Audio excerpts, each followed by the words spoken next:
boy runs into the hospital carrying a baby in his arms. The reason brings even the doctor to tears. The July sun beat down mercilessly on the streets of Millbrook, Connecticut, turning the asphalt into a shimmering mirage. Mateo Sanchez, a 10-year-old boy with unruly black hair and curious hazel eyes, pedaled his battered bicycle down Maple Avenue, dodging sweat puddles that the heat pulled from the pavement. "Mateo, don't go too far," shouted his mother, Elena, from the doorway of the small apartment they shared on the second floor of a red brick building.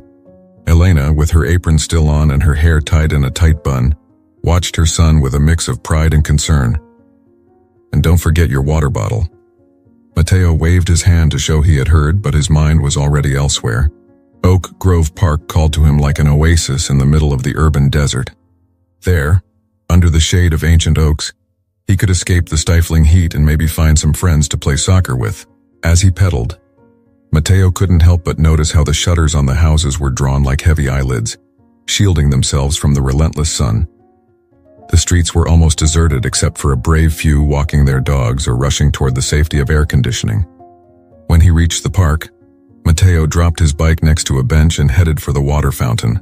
The cool water momentarily eased the heat he felt, but it couldn't extinguish the spark of disappointment at seeing the park nearly empty.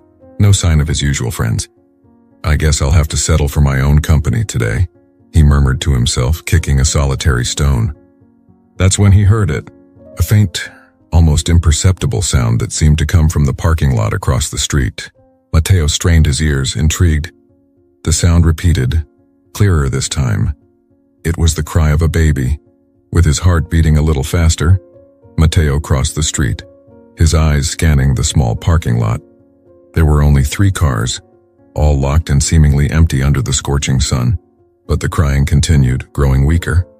He approached an old blue Chevrolet, the only one with the windows slightly open. The heat radiating from the car was suffocating, even from outside. Mateo stood on tiptoes to peer through the rear window, and what he saw chilled his blood despite the heat. In a baby seat, a small creature no more than 6 months old weakly squirmed. Her face was red and covered in sweat, her movements increasingly sluggish. Mateo looked around desperately for help, but the street remained empty. "Hello? Is anyone there?" he shouted with all his might, but only the echo of his own voice answered. Time seemed to stand still. Mateo knew he had to act fast. Without thinking twice, he grabbed a stone from the ground and, with all the strength he could muster, smashed it against the car's rear window. The glass shattered, superficially cutting Mateo's hand, but he barely noticed. Carefully avoiding further injury, Mateo managed to open the door from the inside. A wave of hot air hit him along with the now louder cries of the baby. With trembling but determined hands, he unbuckled the seatbelt and lifted the little girl out. She was burning up. Her normally soft skin felt like sandpaper under Mateo's touch. The boy looked around once more, hoping against all odds that someone, an adult who knew what to do, would appear, but they were still alone. "Hang in there, little one," Mateo whispered, though his own voice trembled. "I'm going to get you out of here." Without thinking further, Mateo started running. He knew that Millbrook General Hospital was only a few blocks away. He had passed by it many times on his bike but had never gone inside. Now, with the baby in his arms, every step felt like an eternity. The asphalt burned under his worn-out sneakers and sweat blurred his vision, but Mateo didn't stop. The little girl in his arms had almost stopped crying, and that scared him more than anything. "Hold on, please," Mateo panted as he ran. "We're almost there." The people he passed stared at him in astonishment and confusion, but Mateo didn't have time to explain. His world had shrunk to his moving legs and the precious bundle in his arms. Finally, after what seemed like forever, the glass doors of the hospital appeared in front of him. With one last effort, Mateo burst into the emergency room, the cool indoor air hitting him like a wave. "I help," he shouted with the last of his strength. "Please, help her." The hospital staff reacted immediately. A nurse took the baby from Mateo's arms while another led him to a chair. Dr. Robert Thompson, who happened to be nearby, quickly joined the team attending to the little girl. "What happened?" Thompson asked, his blue eyes quickly assessing the situation. Between gasps, Mateo managed to explain what had happened. "Doctor," Thompson's face hardened as he listened to the baby being abandoned in the car, but his hands worked with precision and calm. "You did the right thing, kid. the doctor said, his voice mixing professionalism with an emotion he couldn't completely hide. You probably saved her life. While the medical team worked frantically to stabilize the baby, Matteo sank into the chair, exhaustion and adrenaline finally taking their toll. He looked at his trembling hands, noticing the cuts from the broken glass for the first time. A nurse came over to treat his wounds, but Matteo barely noticed her. His eyes were fixed on the door through which they had taken the baby, his mind replaying the events of the last few hours. Will she be okay? Matteo asked, his voice barely a whisper. The nurse smiled kindly as she cleaned his cuts. Thanks to you, she has a good chance. You're a real hero, you know. Matteo didn't feel like a hero. He felt small, scared, and very, very tired. But he also felt something else, something he couldn't quite name. It was as if, in that moment, he had discovered a part of himself he didn't know existed. As the activity around him continued, Matteo closed his eyes for a moment, letting the hum of the hospital envelop him. He didn't know what would happen next, but he knew nothing would ever be the same again. In that sweltering summer day in Millbrook, Connecticut, Matteo Sanchez's life had changed forever. The constant hum of machines and the comings and goings of medical staff set the rhythm in the emergency room at Millbrook General Hospital. Matteo, seated in an uncomfortable plastic chair, kept his gaze fixed on the door where Dr. Thompson and the baby had disappeared. His bandaged hands rested on his trembling knees. Matteo Sanchez called a firm but kind voice. The boy looked up to meet a middle-aged woman with brown hair pulled back into a tight bun and piercing eyes behind thin-rimmed glasses. She wore a gray pantsuit and held a folder in her hands. I'm the social worker, Sarah Collins, she introduced herself, sitting next to Matteo. Do you mind if we talk for a moment? Matteo nodded silently, his throat suddenly dry. What you did today was very brave, Sarah began, her voice softening. But I need you to tell me exactly what happened. Every detail is important. As Matteo recounted the events of the afternoon, Sarah took notes, occasionally nodding. Her professional expression only broke for a moment when Matteo described how he broke the car window. You know that's technically illegal, Sarah asked, though her tone lacked reproach. Matteo felt his heart race. I just wanted to help, he stammered, fear coloring his voice. Sarah placed a reassuring hand on the boy's shoulder. I know, Matteo, and you did the right thing, but this complicates things a little. Do your parents know you're here? Matteo's face paled. Amid the chaos, he had completely forgotten about his parents.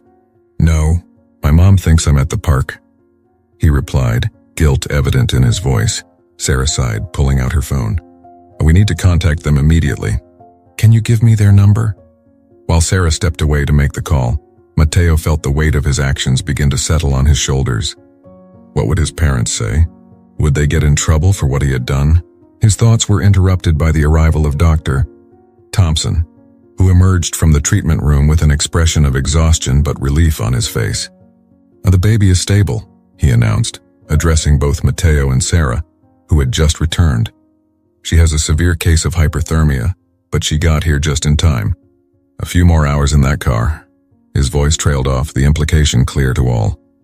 Matteo felt a knot in his chest loosen slightly. Can I see her? He asked, his voice barely a whisper.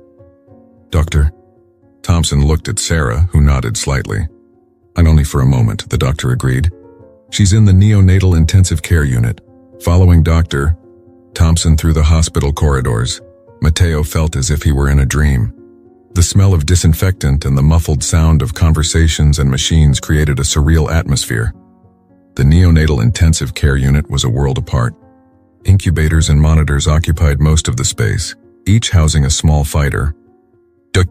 Thompson led Matteo to a particular incubator, where the baby he had rescued lay.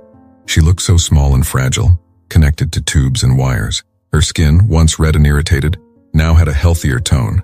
Matteo placed his bandaged hand on the plastic of the incubator as if wanting to touch her.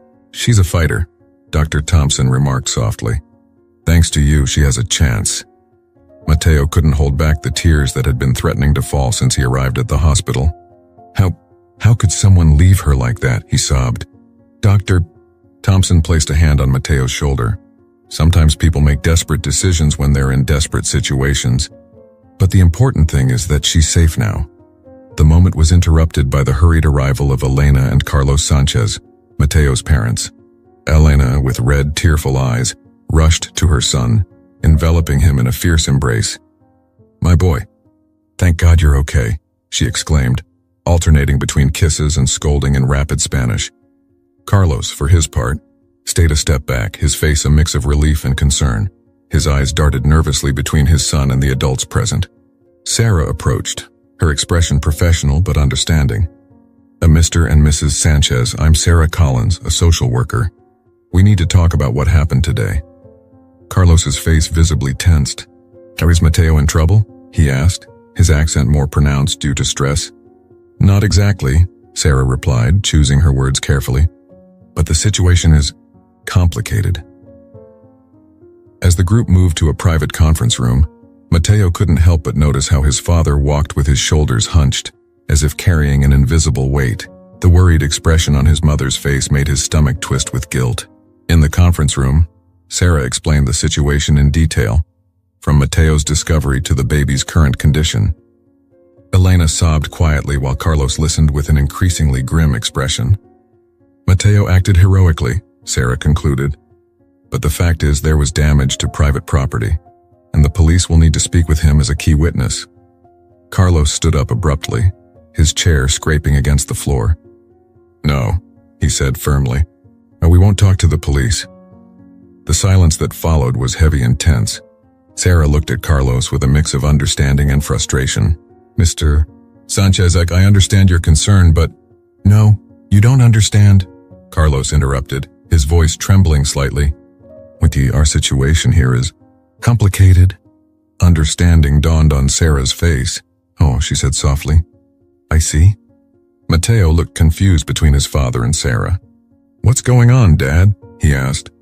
Elena took her son's hand, her eyes filled with tears. "Son, there are things we haven't told you about how we came to this country." The revelation hit Mateo like a bucket of cold water. His parents, the people he admired most in the world, were undocumented. Suddenly, many things made sense. Why his father worked so many different jobs. Why his mother always seemed nervous when she saw a police car. Why they had never visited family in Mexico. But I was born here," Mateo stammered, trying to process the information. "Yes, my love," Elena replied, stroking his cheek. "You are a citizen. But we—" Sarah cleared her throat, drawing everyone's attention. "This complicates things," she admitted. "But Mateo is a hero. He saved a life today. There must be a way to handle this without putting his family at risk." While the adults discussed possible solutions, Mateo felt as if the ground beneath his feet had turned to quicksand. Everything he thought he knew about his life, about his family, was changing, and all because of a decision made in a moment of crisis. The sound of a commotion outside the room interrupted the discussion. Through the window, they could see a group of reporters and cameramen in the hallway, trying to get information about the hero boy everyone was talking about. "This is getting out of control," Sarah murmured, massaging her temples. At that moment, Dr. Thompson entered the room hurriedly, his face a mix of excitement and concern. "We have news," he announced. "The police found the baby's mother." Everyone turned to him expectantly. "She's a 19-year-old young woman," Dr. Thompson continued, "and they found her unconscious in an alley near the park. Apparently, she's a drug addict and overdosed shortly after, abandoning the baby." The news dropped like a bomb in the room. Elena crossed herself, murmuring a prayer in Spanish. Carlos clenched his fists, his face a mask of conflicting emotions. Sarah seemed to be quickly processing the legal and social implications of this new information. Mateo, for his part, felt a surge of emotions he couldn't name. Anger at the mother who had abandoned her baby, compassion for the young woman clearly struggling with her own demons, fear for what this would mean for his family. "What happens now?" Mateo asked, his voice small in the tension-filled room. Sarah was the one to answer, her voice professional but kind. "It's complicated, Mateo. The baby will need a safe place while her mother receives treatment. And you, well, you're a key witness in a case that now involves child abandonment and substance abuse." Carlos stood up again, his face a mask of determination. "No," he said firmly. "We won't expose Mateo to that. We'll find another way." "Dad," Mateo intervened, surprising everyone with the firmness in his voice. "I did the right thing. We can't hide now." Elena sobbed softly, hugging her son. "Am I brave, my hero?" she murmured into his hair. Dr. Thompson, who had been quietly observing the scene, stepped forward. "Maybe," he began slowly. "There's a way to handle this that protects everyone involved." All eyes turned to him, a mix of hope and skepticism on their faces. "Mateo's story is powerful," Dr. Thompson continued. "It shows the best of our community, of humanity. If we handle it correctly, it could be an opportunity for change, not just for the baby and her mother, but for families like yours, Mr. Sanchez." Sarah nodded slowly, beginning to see the direction of the doctor's thoughts.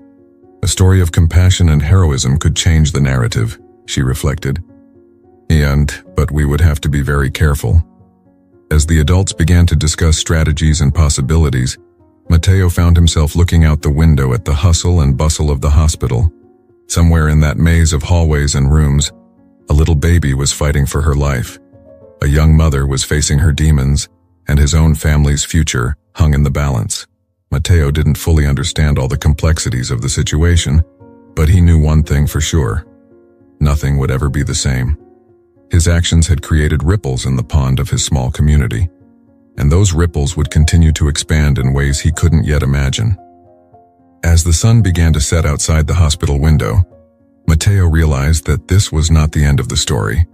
It was just the beginning. The next morning dawned with deceptive calm in Millbrook. The sun lazily rose over the rooftops of the small town, bathing the streets in a golden light that seemed to promise a new beginning. But for Mateo Sanchez and his family, the storm was just beginning.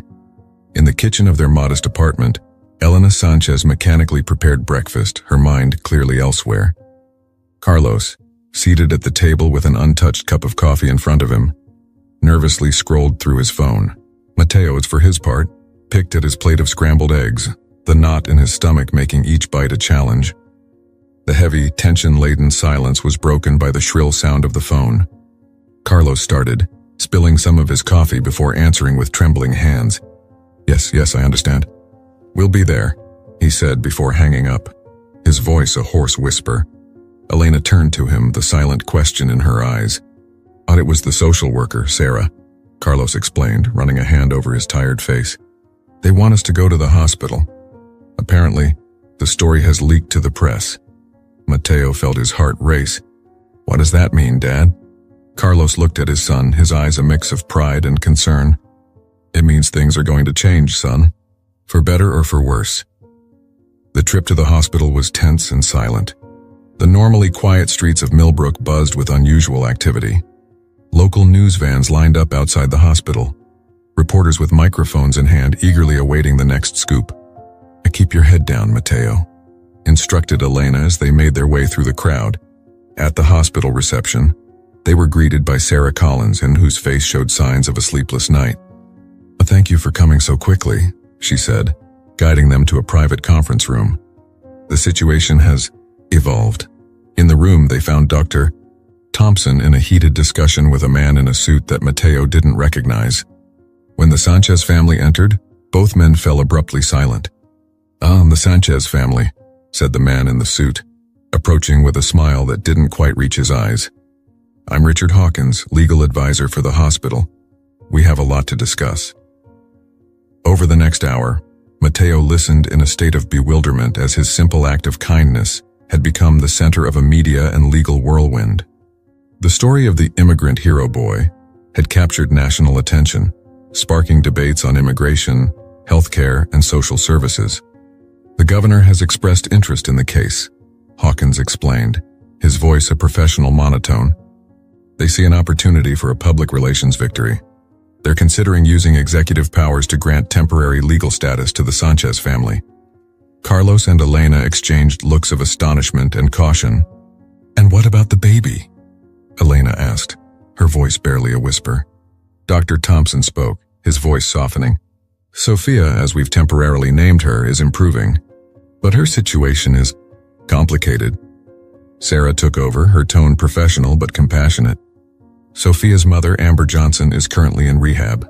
She has expressed remorse for her actions and wishes to regain custody eventually, but the process will be long and difficult. Matteo, who had been listening in silence, finally spoke. Can I see her? Sophia, the adults exchanged glances, but it was Dr. Thompson who nodded. I think that would be good for both of you. As Matteo followed Dr. Thompson to the neonatal unit, he could feel the tension in the air like static electricity before a storm. The hospital corridors were unusually crowded, with staff and visitors whispering and discreetly pointing at the hero boy. In the NICU, Sophia lay in her incubator, her small body still connected to several monitors but noticeably stronger than the day before. Matteo placed his hand on the plastic, watching as the baby's chest rose and fell with each breath. Hello, Sophia, Matteo whispered. It's me, the boy who... Well, Dr. Thompson watched the scene with a mix of emotion and concern. You've formed a special bond with her, haven't you? He asked softly. Matteo nodded, not taking his eyes off Sophia. It's like she's my responsibility, I can't explain it. The doctor placed a hand on Matteo's shoulder. I understand. But remember, Matteo, that there are many people involved in this situation. People who will make decisions that affect Sophia's future. Before Matteo could respond, a commotion in the hallway caught his attention. Through the NICU window, he could see a group of people moving quickly. In the center of the group was a young woman with disheveled blonde hair and sunken eyes, walking with determination. It's her, Dr. Thompson murmured, visibly tensing. Amber Johnson, Sophia's mother. Matteo felt his heart race. This was the woman who had abandoned Sophia in that hot car. The woman whose actions had triggered all of this. And now she was here, just a few feet away. Amber entered the NICU, her eyes fixed on the incubator where Sophia lay. For a moment, she seemed not to notice anyone else in the room. Then her gaze fell on Matteo.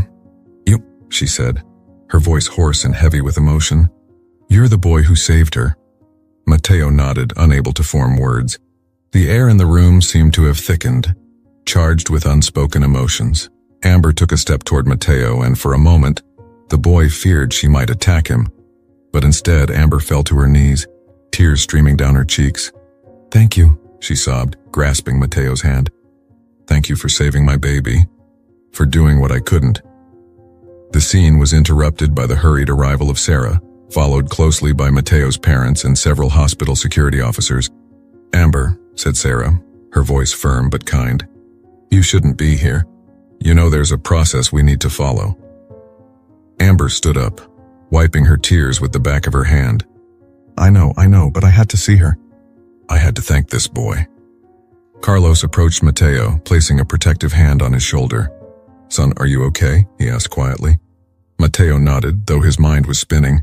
Seeing Amber, hearing her gratitude and her pain, had added a new layer of complexity to an already complicated situation.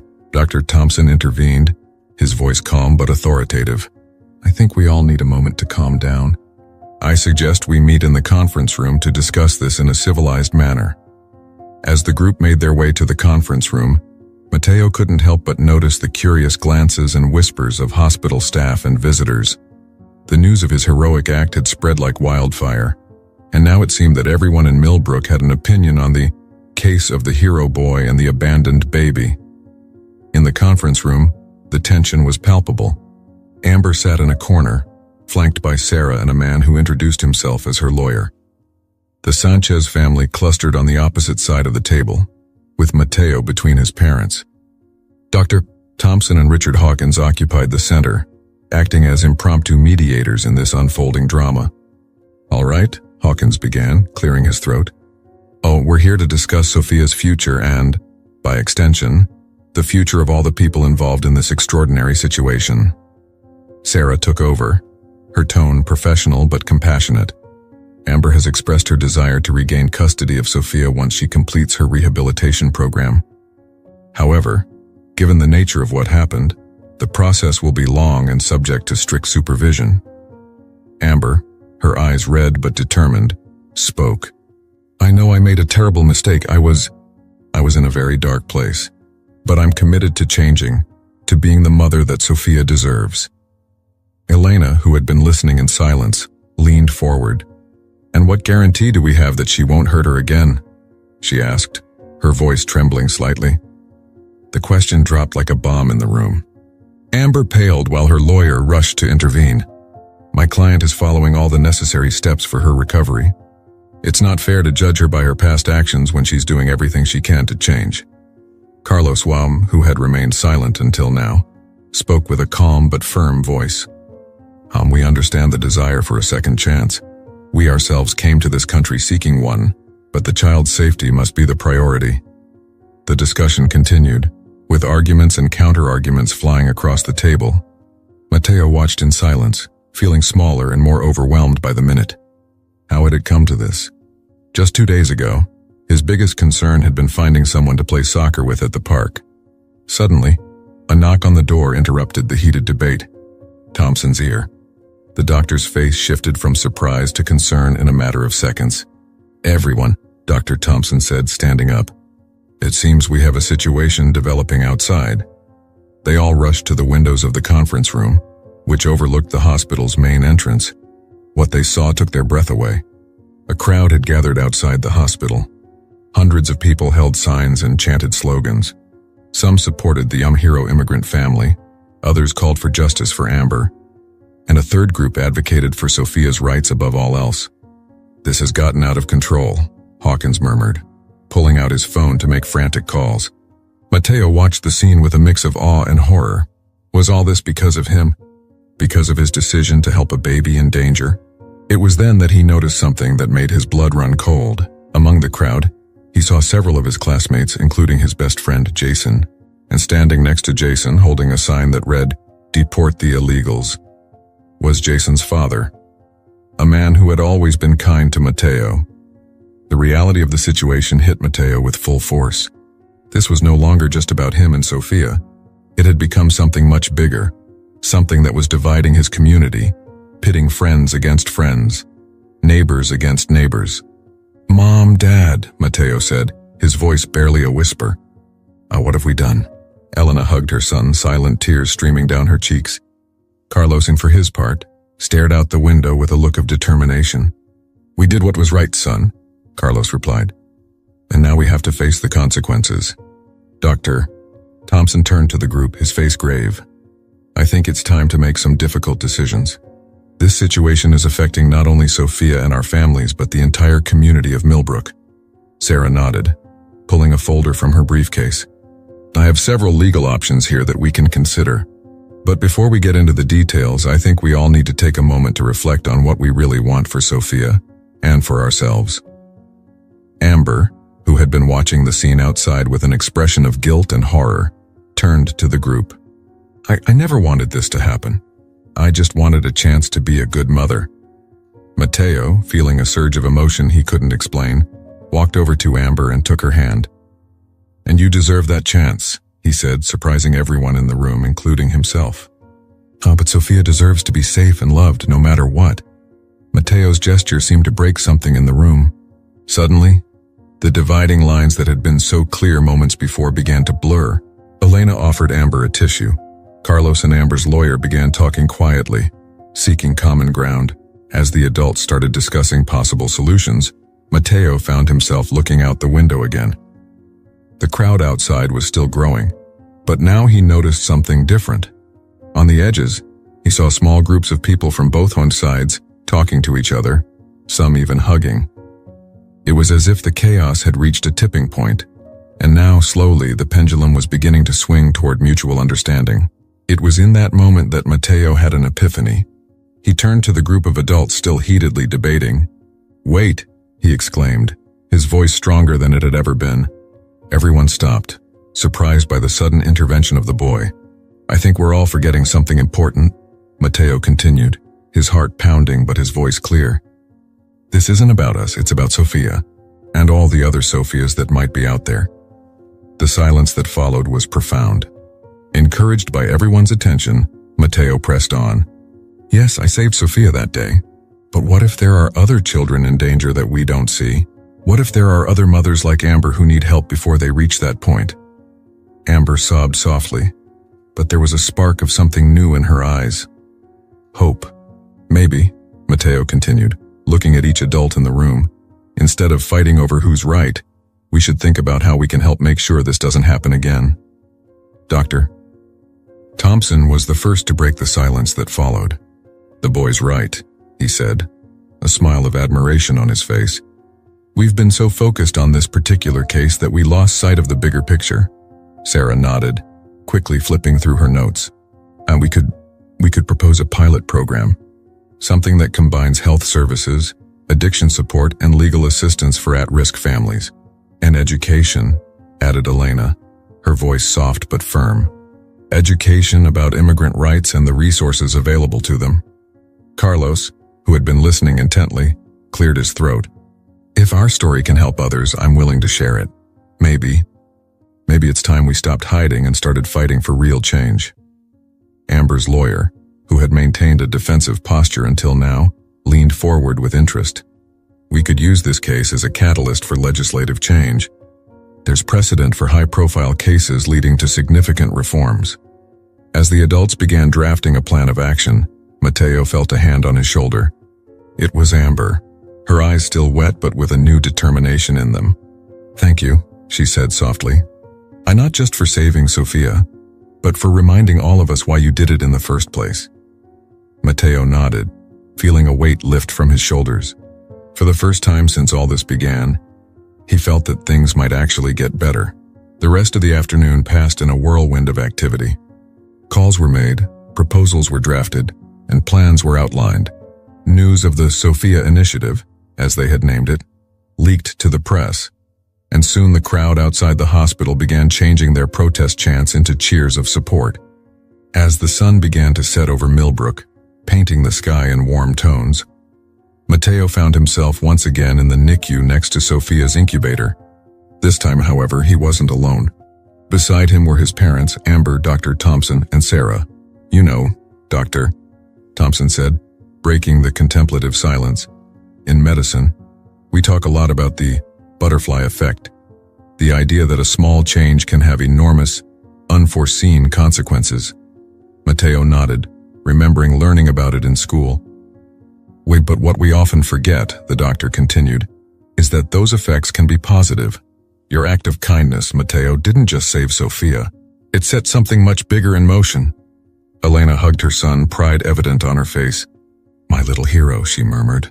Carlos, for his part, looked at his family, then at Amber, who was watching Sophia with a mix of love and determination. I think, he said slowly, that we've all been heroes today. And tomorrow, we'll have to be heroes again. As the group watched Sophia, who slept peacefully, unaware of the turmoil she had caused, Mateo reflected on the events of the past few days. It had all started as a simple act of kindness, an instinct to help someone in danger. And now somehow, it had become the catalyst for a movement that could change lives. Dr. Thompson, Mateo asked, a question forming in his mind. Do you think Sophia will remember any of this when she grows up? The doctor smiled, placing a hand on the boy's shoulder. Probably not, Mateo, but that doesn't matter. Because thanks to you, thanks to all of us, she'll grow up in a slightly better world. And that, my young friend, is the greatest legacy anyone can leave. As night fell over Millbrook, a sense of hope and possibility hung in the air. The storm had passed, at least for now, and in its wake it had left the promise of a new dawn. A dawn where the actions of a brave boy had reminded an entire community of the power of compassion, unity, and positive change. Mateo looked at Sophia one last time before the group prepared to leave. Sweet dreams, little one, he whispered. The world is waiting for you. The following days in Millbrook passed in a whirlwind of activity. The small Connecticut town, which had until recently been little more than a footnote on the map, had become the epicenter of a national debate on immigration, healthcare, and social responsibility. Mateo Sanchez, the boy whose act of bravery had sparked it all, found himself at the center of a media hurricane. TV cameras and reporters camped outside his modest apartment building, hoping to catch a glimpse of the little hero. I don't understand why they're so interested in me, Mateo murmured to his mother one morning as they peeked through the window. I just did what anyone would have done. Elena hugged her son, kissing his forehead. That's exactly why they're interested, son. Because you did the right thing without thinking twice. That's rare and special. Meanwhile, at Millbrook General Hospital, the Sophia Initiative was taking shape rapidly. Dr. Thompson, along with Sarah Collins and a team of public health and social work experts, worked tirelessly to turn the idea born in a moment of crisis into a viable program. The key, Dr. Thompson explained in a meeting, is prevention, identifying families at risk before they reach a critical situation like Amber and Sophia's. Sarah nodded, adding, "And for that, we need the community's cooperation. We can't do this alone." The Millbrook community, for its part, was responding in surprising ways. What had started as division was quickly becoming a unified effort. Local churches organized food and clothing drives for families in need. Business owners offered jobs to immigrants who had previously feared being hired. Even the local police station had announced new cultural sensitivity training policies. Amid all this, Amber Johnson, Sophia's mother, was facing her own journey of redemption. Every day after her therapy sessions and Narcotics Anonymous meetings, she visited her daughter at the hospital. "It's hard," she confessed to Mateo during one of these visits. The boy had made it a habit to stop by the hospital after school to check on Sophia. "There are days when I just want to give up. But then I look at her and I know I have to be strong for her."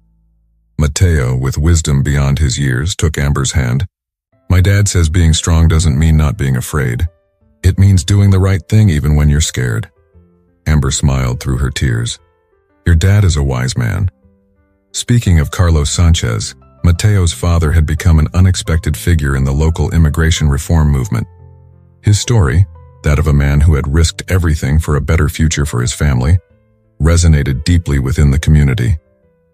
"We didn't come here to cause trouble," he said at a town council meeting that had gone viral on social media. "We came to work hard, to contribute, to be part of this great nation. And I think what my son did shows that we are part of this community, that we care about our neighbors no matter where they come from." His speech was met with a standing ovation, even from those who had previously been vocal in their opposition to undocumented immigration. As the weeks passed, the changes in Millbrook became increasingly evident. The hospital had established a mobile clinic that traveled to the neediest neighborhoods, offering free checkups and advice on social services. Mateo's school had launched a peer mentoring program, pairing immigrant students with local peers to help with language and cultural integration. But perhaps the most significant change was seen in the people themselves. Neighbors who had once barely greeted each other now stopped to chat, sharing stories and offering help. The distrust and fear that had divided the community were gradually being replaced by a sense of unity and shared purpose. A month after the incident that had started it all, Mateo found himself once again in the hospital's NICU. This time, however, it was a special occasion. Sophia, now strong and healthy, was ready to be discharged. "Are you ready for this, Dr. Thompson asked Amber, who held her daughter with a mix of love and nervousness. Amber looked around at the smiling faces of Mateo and his parents, of Sarah, of Dr. Thompson, and of the hospital staff she had come to know so well. "I'm not sure," she admitted. "But I know I'm not alone."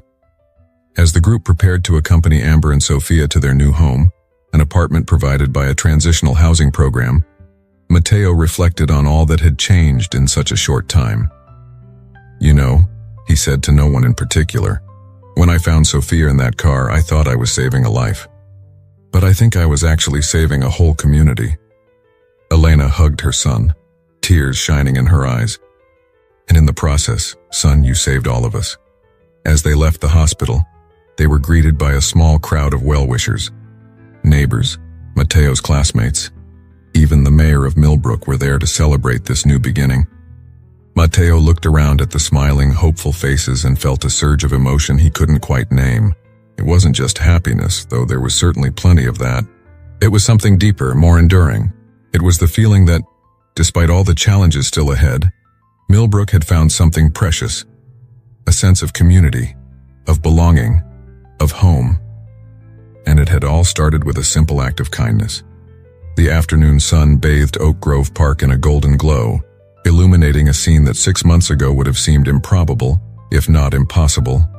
Families of diverse backgrounds gathered to celebrate Millbrook Unity Day, a new festival commemorating the transformation of the small Connecticut town. At the center of it all, next to a modest makeshift stage, was Mateo Sanchez. The 11-year-old, he had celebrated his birthday the previous month, looked noticeably uncomfortable with all the attention, but his face lit up when he saw a familiar figure approaching. "Sophia," he exclaimed, extending his arms toward the baby that Amber Johnson proudly held. The little girl, now almost 9 months old, gurgled happily at the sight of Mateo. "I can't believe how big she's gotten," Mateo commented, gently tickling Sophia. Amber smiled, the exhaustion in her eyes mixed with undeniable determination. "She's growing faster than I can keep up with," she said. "But every day is a gift." The sound of a microphone being tested drew everyone's attention to the stage. The mayor of Millbrook, a middle-aged man with a genuine smile, cleared his throat. "Welcome, friends and neighbors, to the first Millbrook Unity Day," he began. "About 6 months ago, our community was divided, fearful, and distrustful. Today, we come together as a family, stronger and more united than ever." As the mayor continued his speech, Mateo looked around. He saw his parents, Elena and Carlos, standing next to Dr. Thompson and Sarah Collins. He saw his classmates mingling freely with children who had once been considered different or outsiders. He saw former opponents of immigration chatting amicably with newly arrived families. And all of this, the mayor continued, started with the brave act of a child who reminded us that compassion knows no borders, that kindness requires no documents, and that a single act of love can change the world. "Mateo Sanchez, would you join me on stage?" With a gentle nudge from his mother, Mateo timidly climbed onto the stage, his cheeks reddening at the applause from the crowd. "Mateo," the mayor said, placing a hand on the boy's shoulder, "on behalf of the entire city of Millbrook, I want to thank you, not only for saving Sophia's life, but for saving all of us from our own prejudices and fears." The mayor turned to the audience. The Sophia Initiative, inspired by Mateo's actions, has helped over 100 families in the past 6 months. We've seen a 30% decrease in child neglect cases, a 50% increase in participation in addiction treatment programs, and an incredible 75% increase in community volunteerism. The applause that followed echoed through the park, but Mateo barely heard it. His mind was on that hot summer day, on the decision he made without a second thought. How could he have imagined the consequences of that simple act? "And now," the mayor continued, "I have the honor of announcing that the City Council has unanimously voted to rename this park. From today on, it will be known as Sanchez Hope Park, in honor of the family that taught us the true meaning of community." The ovation that followed was deafening. Elena and Carlos embraced, tears freely streaming down their faces. Amber, still holding Sophia, joined in the applause enthusiastically. When the noise finally subsided, the mayor offered Mateo the microphone. "Would you like to say a few words?" Mateo looked nervously at the crowd, then at his parents, who encouraged him with a smile. Taking a deep breath, he accepted the microphone. I'm not a hero," he began, faltering. "I just did what I thought was right. But I've learned that sometimes doing the right thing can be hard. It can be scary, but it can also change things in ways we never imagined." He paused, searching for the right words. "And when I saved Sophia, I wasn't thinking about politics or changing the community. I just knew someone needed help. And I think that's something we can all do. We don't have to save babies from hot cars every day. Sometimes helping can be as simple as smiling at a stranger, standing up for someone being treated unfairly, or just being there for a friend who needs it." Mateo looked directly at the audience, his voice gaining strength. "My dad always says we're stronger together, and I think Millbrook has shown that's true. So thank you, not for honoring me or my family, but for showing that when we come together, when we care for each other no matter where we come from, we can do amazing things."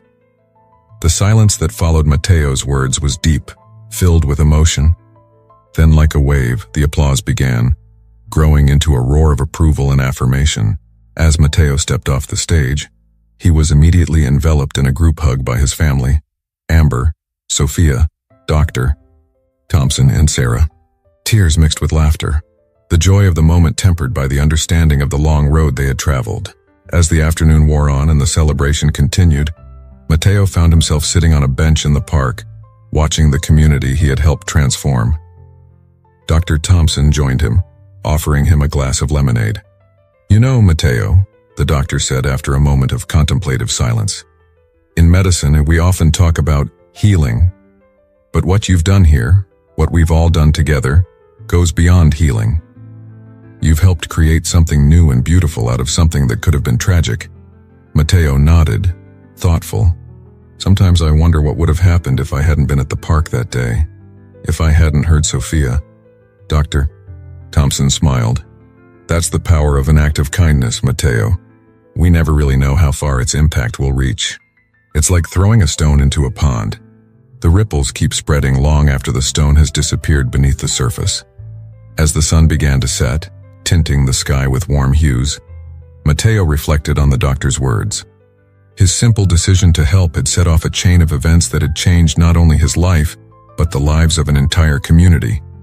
And as he watched Sophia laugh in Amber's arms, his parents chatting animatedly with neighbors who had once viewed them with suspicion, former rivals sharing food and laughter, Matteo understood a profound truth. The true power of change doesn't lie in grand gestures or heroic actions, but in the small acts of kindness and compassion that each of us can perform every day. The echo of his act of kindness would continue to resonate, inspiring others to open their hearts and reach out to those in need. And in that echo, in those ripples that kept spreading, Matteo saw the true meaning of heroism and the promise of a brighter, more united future for everyone.